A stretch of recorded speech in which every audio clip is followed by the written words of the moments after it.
Bon, on va pas se mentir, tout le monde a vu Le Seigneur des Anneaux. Si vous l'avez pas vu, vous regardez les films et on se retrouve ici plus tard. Maintenant que je suis sûr que vous êtes tous au courant de ce qui se passe dans Le Seigneur des Anneaux, ces créatures étranges, ces paysages impressionnants et cette histoire beaucoup trop complexe pour être entièrement résumée en seulement 3 longs métrages, parlons-en un peu. Le premier film soufflera le 19 décembre sa 18e bougie. Et pour ce premier opus de ce nouveau format, attardons-nous sur le boss final de la littérature fantastique, le créateur d'un incroyable univers, un homme qui a inspiré tous les grands auteurs du genre et que l'on connaît aujourd'hui sous le nom de Monsieur John Ronald Reuel Tolkien. Mais Tolkien, t'es qui toi ? John est né le 3 janvier 1892 à Bloemfontein, dans l'état libre d'Orange, aujourd'hui ville d'Afrique du Sud et qui fait partie de la municipalité de Mangang. Il est le premier enfant d'Arthur et Mabel Tolkien, et si son nom parle à de nombreuses personnes aujourd'hui, c'est pour ses incontournables romans fantastiques, Le Seigneur des Anneaux ainsi que Le Hobbit.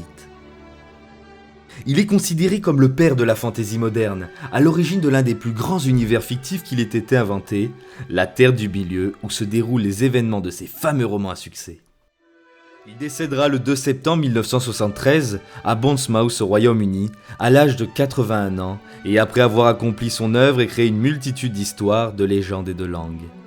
Voici le sommaire avec le timecode correspondant.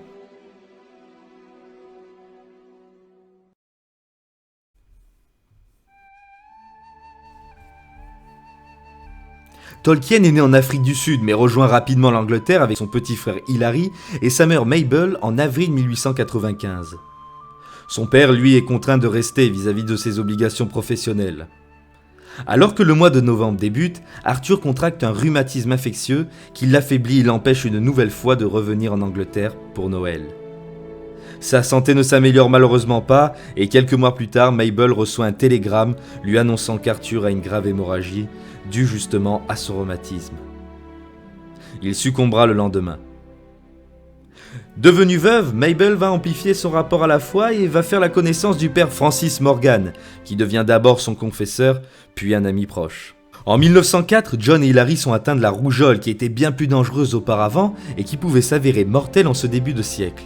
En les soignant, leur mère sera diagnostiquée d'une sévère forme de diabète, ce qui s'appelle entre nous ne pas avoir de cul. Malgré les soins et l'aide du père Morgan, Mabel tombe dans le coma le 8 novembre 1904 et s'éteindra 6 jours plus tard, laissant la garde de ses 2 fils de 10 et 12 ans au père Morgan. Ne pouvant pas rester avec le père Morgan, ils sont confiés temporairement à la garde de leur oncle Laurence Tolkien, avant d'éménager chez leur tante Béatrice Solfid en janvier 1905. Malheureusement pour eux, le séjour chez leur tante s'avère un vrai calvaire. Ceux-ci éménagent chez la famille Faulkner et commence alors une étape importante dans la vie de John.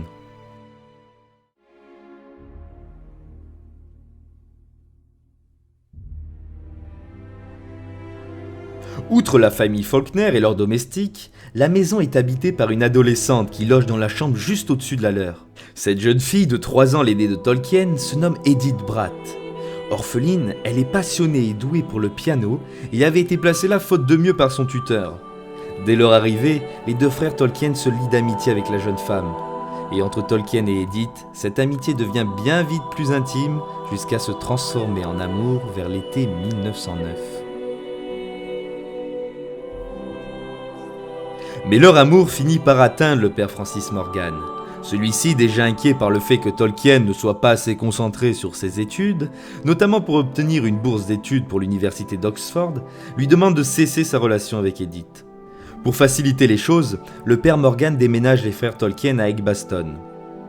Tous deux continuent de se voir secrètement jusqu'à ce qu'en janvier 1910, on rapporte l'une de ces entrevues au père Morgan qui interdit alors explicitement à Tolkien de recevoir ou d'écrire à sa bien-aimée. De son côté, Edith prend la décision de s'éloigner de Birmingham et d'aller vivre chez sa famille à Cheltenham, où elle peut alors jouer du piano autant qu'elle le désire. Durant ces 3 ans, tous deux n'auront quasiment plus aucun contact. Début 1913, il reprend contact pourtant avec Edith, dans une lettre lui expliquant qu'en 3 ans, il ne l'a pas oubliée et qu'il souhaite l'épouser. Mais en réponse, Edith lui annonce qu'elle est fiancée par dépit, ayant perdu tout espoir que Tolkien ait encore de l'intérêt pour elle. Pourtant, coup du destin, après leur retrouvaille, elle accepte de rompre ses fiançailles pour se marier avec Tolkien. Leur engagement reste discret, sauf pour le père Francis Morgan, que Tolkien tient à prévenir et qui, bien qu'assez peu enthousiaste, accepte. L'amour prend alors une place importante dans l'œuvre de Tolkien, et elle se voit être un élément moteur pour ses personnages. L'amour envers son partenaire, mais pas seulement. L'amour de chez soi, comme Bilbon Saquet, ou l'amour de son histoire familiale, comme Thorin et Cul de Chêne. Mais il n'y a pas à dire, le second amour de Tolkien, ce sont bien les langues.